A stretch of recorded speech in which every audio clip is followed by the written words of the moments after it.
Hi, welcome to Cheery Conversations. Casey is not here, and I feel a little like when the cat's away, the mice will play. So this is going to be fun. I feel like a news reporter, and with my cards, my cue cards. It's so fun. So I'm here with my friend Melissa, and Melissa Burnoski and Scott have been married for how many years? It'll be 10 in December. With 5 children. Yes. That's an average of a child every other year. Yep. That, just in case you needed to know that. And today on Juicy Conversations, it's going to get fun. It's already been fun pre-show.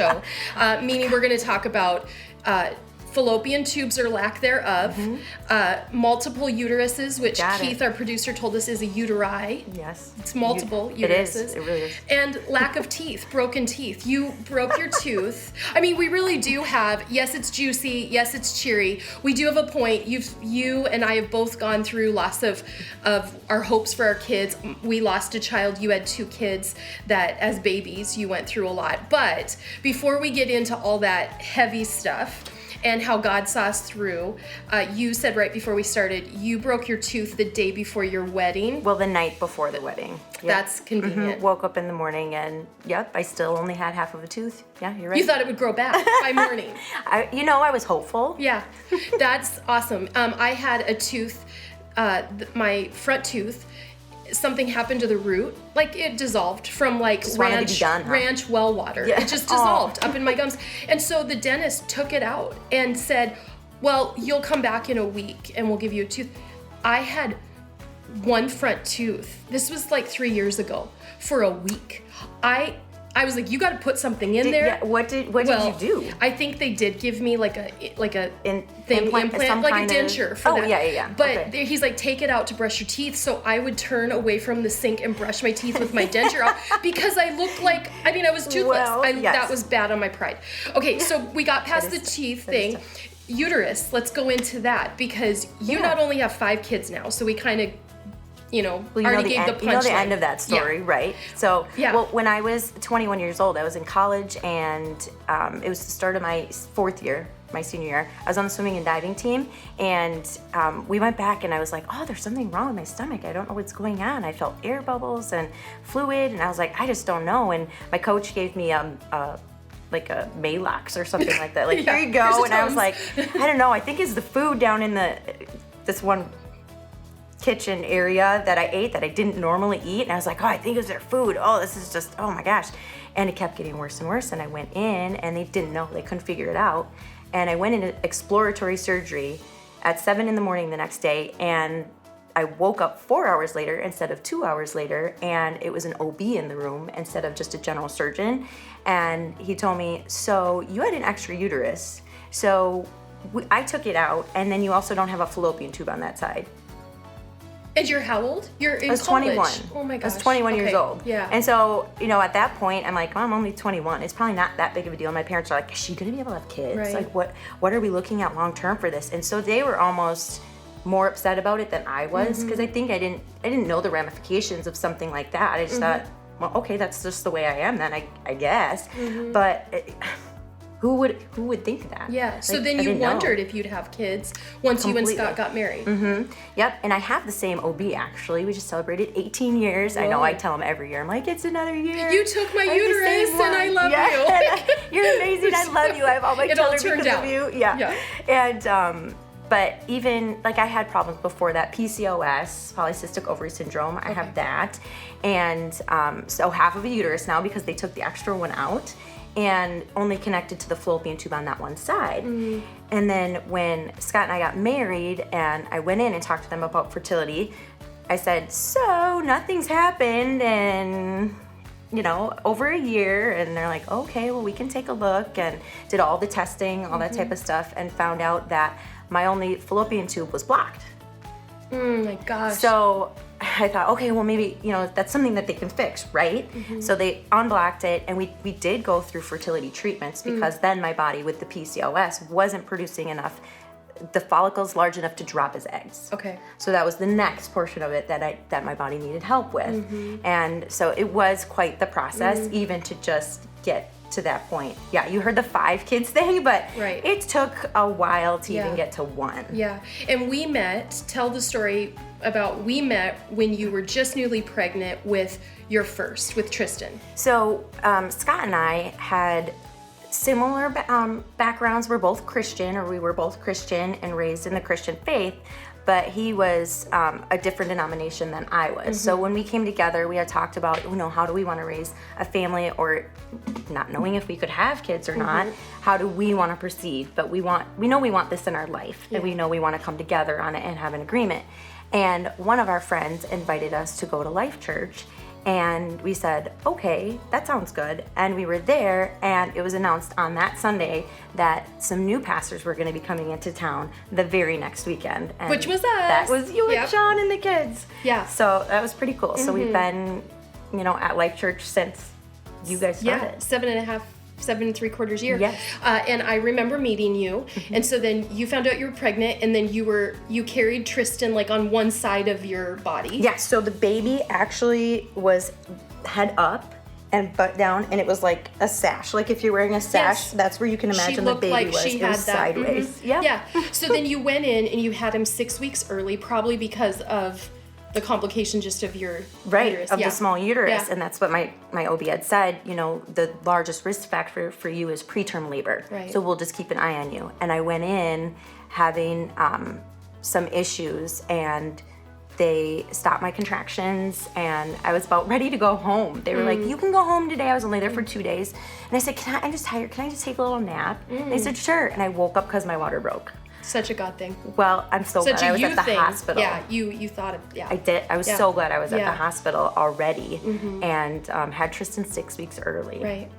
I remember meeting you. You guys were for sure stressed because it'd been like, and a lot of our viewers and listeners can relate that not everybody just like gets married, gets pregnant, has baby, it just worked. There's so many miscarriage stories and preterm, just labor stories and struggles like that. But so you guys are now like, this is yet another. And it does feel like it mounts up, right? Like we're climbing an uphill battle. And so then you have Tristan, and he's early. And I'm sure you were like, is he going to be okay? Yep. Which... Yep, he was in the NICU for 3 weeks. And as a new mom, and... they're telling me this is what you need to do, and you can't go by people, and you can't get your baby sick if you come and visit, and you can't. And so I'm just sitting at home by myself, not working. I just had a C-section and needed some time off, and my husband was still working. He had he had a new job and didn't have time off yet from his job, so he was going to work and then had to come and take me to visit. And you're lonely, and it's scary. And I definitely, with him, had. What do they call that when... Postpartum. Postpartum. Thank you. Did you? I did. I got postpartum depression with Tristan. I did. It was... And you don't realize that right away. Yeah. But that was a struggle as well. You're so happy about this life that you brought into the world. And when you have all those struggles and you are able to so happy now. You should be so happy. And then you feel guilty about that. So some of the people watching or listening know our story, but some don't. And so we had miscarriage. Then we had a baby... born, and they didn't diagnose her for 7 days. They didn't know what she had, and it ended up she had something called campomelic dysplasia, and it was where she had all kinds of issues. She had limbs that looked like they had been broken in utero, and then healed back, shorter, crooked. Her heart was not shaped correctly, and was struggling. Her heart, or her lungs and her rib cage were more bell-shaped, so she was having a hard time breathing. So they're like, if we go do, she lived 18 days, but they were like, if we do heart surgery, her lungs won't make it through the surgery, and vice versa. Yes. And so they came to us and said, you need to pick a day, you're going to take her off. And that was after miscarriage, preterm birth. So it's like, are we ever going to, all of those fears, are we ever going to have a healthy baby? Yes. And we really didn't have infertility problems, but immediately I went to, we must be struggling. And it was like, that wasn't it, but I was just in that mode. Yes. And so we lost Savannah, and then we did get pregnant with Isaiah, which was just God. In fact, his name comes from just hearing from God. You're going to have a son, which all of these pregnancy losses had been girls. Oh, wow. And so I was like, that'd be a miracle because I've had 3 girls, and I don't know, something about that was like, I'll believe it's God and it's going to happen and he's going to survive when I find out it's a boy. And so when we found out it was a boy, we breathed a little bit of a relief. Yeah. And now we have Aubrey, and so healthy. And so I understand that, like, it just, every single problem made it where the enemy could lie that you will never. So this isn't going to happen. Exactly. For you. So you had Tristan. He's healthy. He's wonderful. He's your eldest now, and so cute. Which my preterm birth, we named her Tristan. No way. I don't know if you knew that. I had no idea. Yeah, her name was Tristan. Aww. Yeah, because we actually found out. Girl saw two of the girls. So yeah. So then you have two other kids.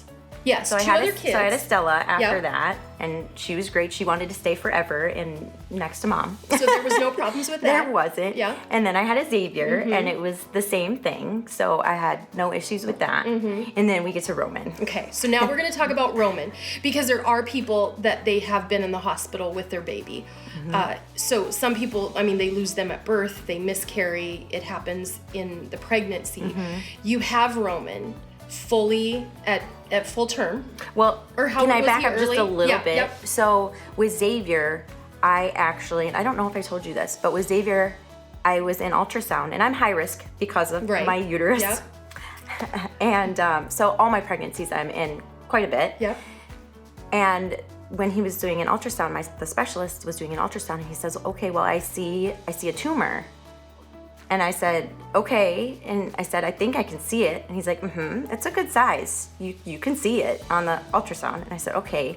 And so for the pregnancy with Xavier, I was going, "Okay, so there's a tumor there. We can't do anything about it at this point because it's on my cervix." And my OB had said, "You know what? When we go in to get Xavier, if the tumor is connected to your cervix, I'm gonna have to take some of your cervix out." And I said, "Okay." And he said, "Hopefully it's just on this little arm thing and it's just floating around and I can just snip it off and we will be good." And I prayed so hard, Sonny, that, at first it was, let it have an arm, let it have an arm, let it have an arm, because I had wanted a larger family than 3 children. But then I started praying, you know what? Why don't you do what you see fit? If you want me to have more children, God, if you want that, take care of it how you see fit. So good. And I went in for the scheduled C-section, and my OB delivered Xavier, healthy, chunky baby boy. He was my biggest boy by 2 pounds, like my biggest child by 2 pounds. He was huge for me. And I, can feel it, my OB like digging around in there, and he's like, "Okay, I'm going for Boomer." I called him Boomer, my tumor. Oh gosh. We told you this would be funny. Boomer, my tumor. Yes. So my OB says, "Melissa, I'm going in for Boomer." And I was like, "Okay." And I'm laying there. And I, like, in my head, I was like, how long is this gonna, holy cow, this is taking forever. And he finally goes, "Melissa?" I said, "Yes." He goes, "I can't find Boomer anywhere." Jesus, that's so cool. And I said, "No way." And he goes, "I'm telling you, I can't find him." And I just laid there and I just cried. I was like, you took a tumor away. Yes. You exceeded my prayers, my what I had asked you for. You went above and beyond. Yeah. Well, I love that you said however you see fit rather than specific, although there's times you pray specific. And I started that way, I did. Yeah, and sometimes that's great, pray specific, and then he surprises us. I did it because I was like, well, maybe I'm not supposed to. So good. I don't know the rest of my story. I don't know it. So I did want to talk about Roman. Like a bulk of this. However, now that you said, can we back up? I have to say this because I forgot. So Isaiah, great pregnancy for us. Have Isaiah. Aubrey, pregnancy's going along, but I'm high risk now. Yes, people can relate. You absolutely. get constant ultrasounds. And the doctor said, and it had been going well, and Isaiah's pregnancy went well. So I went to this appointment. Sean was on the road traveling and speaking. And so I'm like, you don't have to go to all these ultrasounds. They're every week. So he wasn't there. He didn't go. And I get there and she's checking and she's like, "You have a lot of fluid." Well, we knew, when you have extra fluid, that means there's something wrong with the baby. And so that's what had happened with Savannah. At one point, they had drained 2-gallon jugs of amniotic fluid from my belly when I had Savannah. Just drained, disgusting. And then you feel like you can breathe again. Yeah, deflate. So I knew what that meant. And they said, "You have extra fluid." And they were sending me to the hospital the next week or day for a level 2 ultrasound to check what's wrong with the baby. Yeah. So I go home and I'm like, I don't think Sean can handle this, because he was holding his breath the whole pregnancy with Isaiah. Yeah, right. Guys are trying to be strong. They are, but they're carrying it, right? And they, you know what, they care so much for their. I know Sean for you and Scott for me, that they're almost more worried about our health, right? Than Agreed. And it's kind of this silent struggle that men deal with. Yes. And I hate that for men. And I know Sean's reached out to guys who have gone through this, because he gets it on a new level. Yeah. So I waited to tell him, but I did tell him. And literally I could see in his eyes, he just shut down. It was like, I can't cope with this. And I felt like God say, don't go to the ultrasound, which is crazy.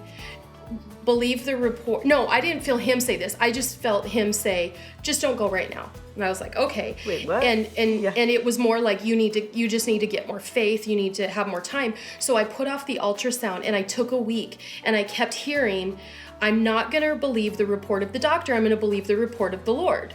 And I'm like, well, what's the report of the Lord? Well, obviously it's good, so I'll take that. Okay. And I just kept saying that, and I kept getting more calm. I went in a week later, after when I should have, and I never said a word. I just determined, because the girl was like, your file doesn't, what am I doing? And I said, I guess you're just looking. She goes, I guess I'm supposed to look. And I said, yeah. So she looked, and she's like, I'm not really sure. Everything's measuring good. That's fine. Do you know why they sent you in? I said, I don't know why I'm here. And I walked out. And there was nothing. That was it. But it was like, so I get what you're saying. Okay, now on to Roman, because this is where it gets harder. So after Xavier, then I thought, okay, we should have another child. That was my sign, right? I talked to God. That was my sign that we should have another child. And we had a miscarriage after Xavier. And right away after that, the very next month, which when you have half a uterus and you're only connected on one side, usually ovulation, I know we're getting into it. Usually ovulation happens like every other month. Okay. And so I thought, okay, well now my body's gotta finish its job. And no, I got pregnant with Roman right away after that.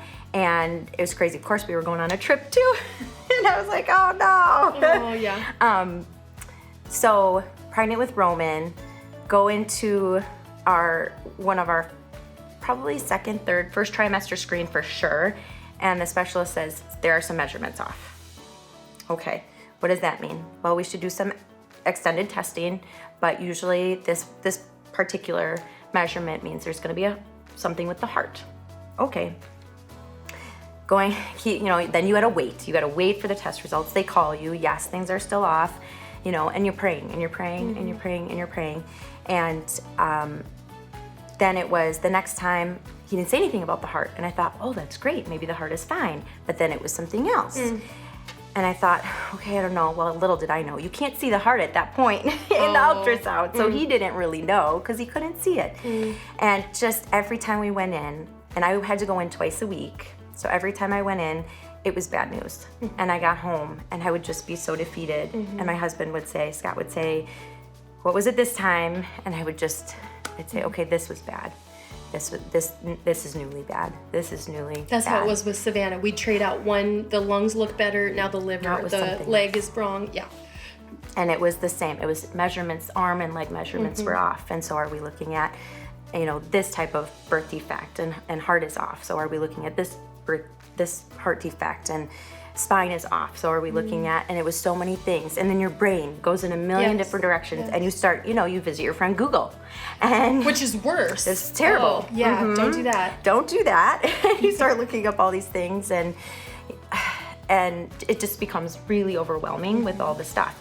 And like you said, you had fluid drawn out. I went in, was it 4 times to have fluid drawn out, and they were big jugs, like 4 big jugs each time like this. Incredible. So something was wrong. They found a webbing in his intestine, and maybe it was that, or maybe it was something else, and it just, the list kept getting longer and longer and longer. So I was scheduled to have him down at Children's in Milwaukee instead of up here with my OB, and I didn't make it that far. As you can imagine, when you've got that much fluid and you're blowing up and deflating, and there's always risks when they do that because they're sticking a big long needle in your stomach. Yeah. And they could pop that balloon that is protecting your baby.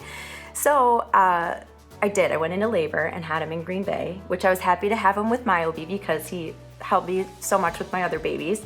But then we found out started to find out the extent of Roman's issues right after he was born. And it was the worst ever. Nothing went as planned, not one thing. All my C-sections, I was awake. For him, I had to be knocked out. My spinal didn't work. I went into labor before I was before I was scheduled, and just everything was awful and bad and horrible. And Scott had to go down with Roman to Children's, and I had to stay in Green Bay. So I got to touch him for a little bit right after I woke up, after he was born, but they needed to get him down to Children's so he could have some surgeries right away the next day. Did he have a diagnosis? They had warned us, I don't know if warned is a good word, but they had mentioned that he might have something called vectoral association, which it's not a syndrome because they haven't found any genetic components to it yet. Okay. It's all things that happen at the same point in pregnancy.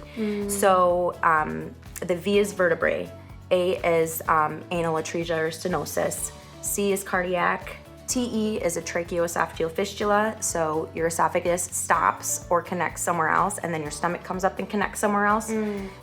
So he has that, and R is renal, L is limbs. So you can have, when you have Vactral, you can have usually 3 or more of them, but not every Vactral kid is the same. So that's difficult too, because there's not one kid that has the same thing as another kid. And then there's outlying things that can happen too, which Roman has many of those as well.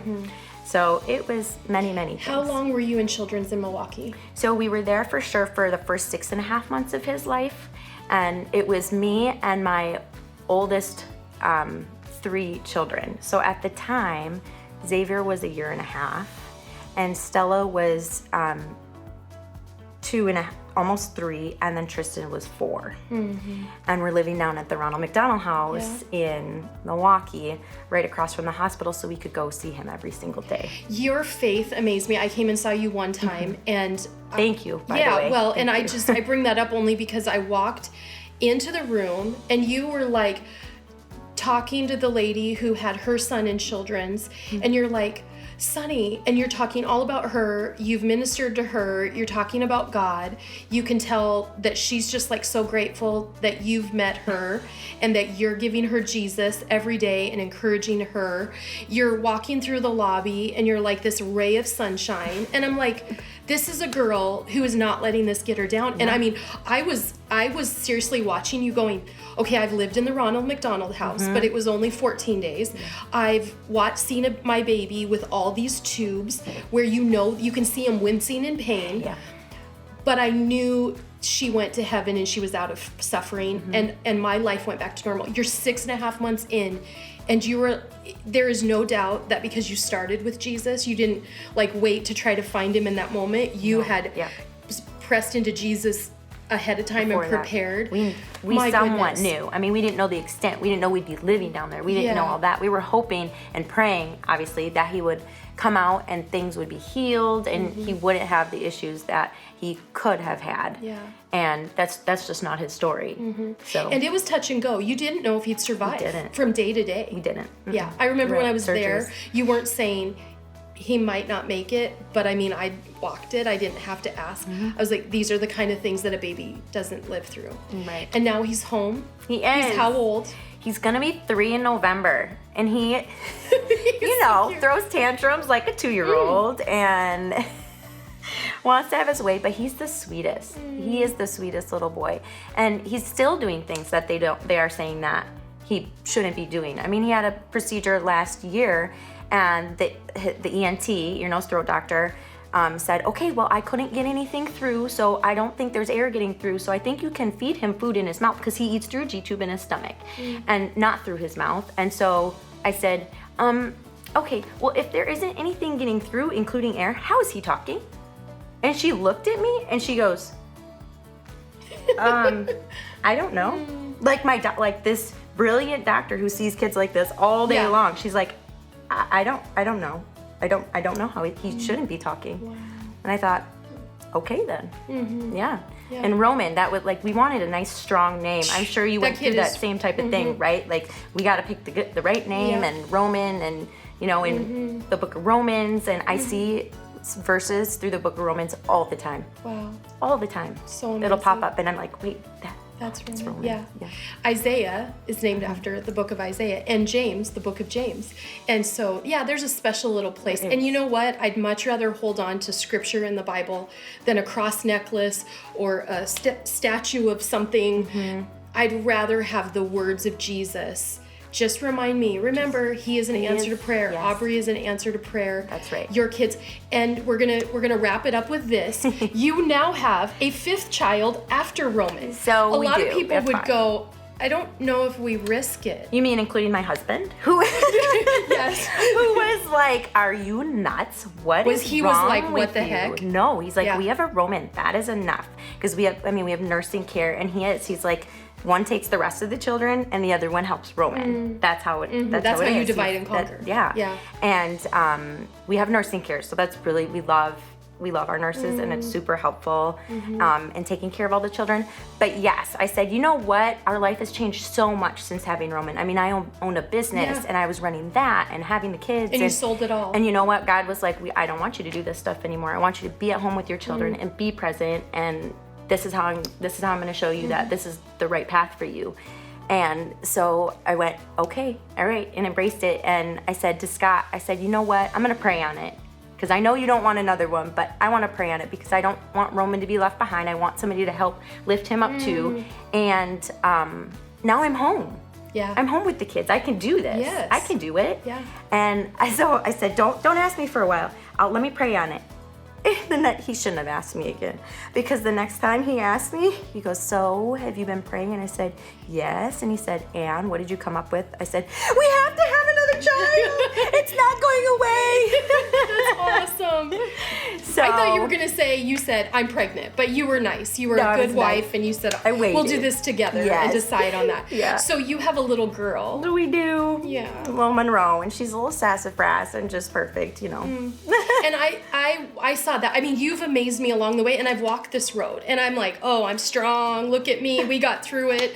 And Sean and I were like, oh my gosh, Isaiah, do we just stop? Because you almost are like, it's rolling the dice. And then Aubrey, Sean's like, oh no, I stressed the whole pregnancy.